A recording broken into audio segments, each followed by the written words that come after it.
BRS నేతలను భయభ్రాంతులకు గురిచేసి కాంగ్రెస్లో చేర్చుకుంటూ బీఆర్ఎస్ ఖాళీ చేస్తామని సీఎం రేవంత్ రెడ్డి అనడం అంటే తెలంగాణ ఉద్యమకారులను అవమానించడమేనని మాజీ మంత్రి నిరంజన్ రెడ్డి చెప్పుకొచ్చారు. వనపర్తిలో బీఆర్ఎస్ పార్లమెంట్ సమావేశం నిర్వహించారు. ఈ సమావగత అసెంబ్లీ ఎన్నికల్లో కాంగ్రెస్ బీఆర్ఎస్ మధ్య కేవలం 2% ఓట్లేనని తెలిపిన ఆయన కాంగ్రెస్ నాయకుల అధికారం రాగానే ఎగిరెగిరి పడుతున్నారని విమర్శించారు. బీజేపీ కాంగ్రెస్లను చిత్తుగా ఓడించి నాగర్ కర్నూలులో బీఆర్ఎస్ అభ్యర్థిని భారీ మెజార్టీతో గెలిపించాలని పిలుపునిచ్చారు. మలిదశ తెలంగాణ రాష్ట్ర సాధనోద్యమంలో అసువులు బాసిన అమరవీరులను స్మరించుకుంటూ వారి ఆశయాల సాధనకు సమిష్టిగా ముందుకు పోదామని ఆర్ఎస్ ప్రవీణ్ కుమార్ అన్నారు.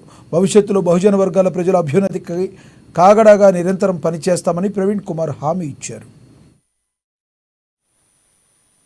పార్లమెంటుకు ఒంటి చేత్తో పంపించడానికి రాత్రింబవళ్ళు శ్రమిస్తున్న మరి పెద్దలు శ్రీ సింగిరెడ్డి నిరంజన్ రెడ్డి గారికి మరి వారు నేనైతే ఒకరోజు డిడి యాదగిరి ఛానల్లో యాదృచ్ఛికంగా చూస్తున్నాను ఇంటర్వ్యూ.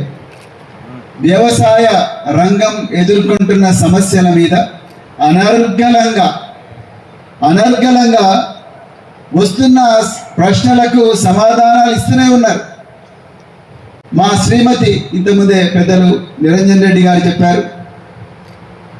నేను ఆమెను అడిగాను, ఈసారి ఏమన్నా మరి అగ్రికల్చర్ బిఎస్సీ ఏమైనా చేసి ఉండాలి. లేదు, ఆయన లాయర్ అని వారు చెప్పడం జరిగింది. అనర్గళంగా మరి సమాధానాలు ఇస్తూ ఉన్నారు.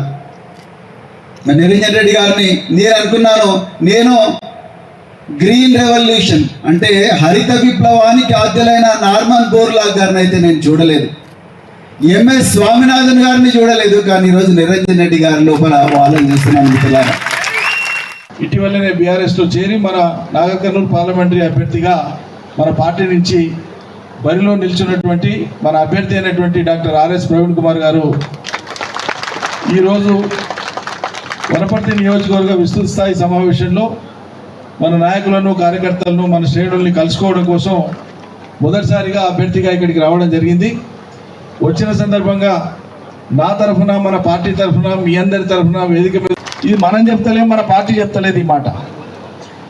ఏ రైతులైతే, ఏ యువకులైతే కాంగ్రెస్ వస్తే వాళ్ళు చెప్పిన మాటలు నమ్మి మేలవుతుందని చెప్పి ఆశపడి వేసిండ్రో, పని చేసిండ్రో, పని చేయించిండ్రో, రావాలి కాంగ్రెస్ అని ఉరుకులాడుకుంటా గ్రామాలలో పనిచేసేటట్టు కొంతమంది రైతులు కానీ, యువకులు కానీ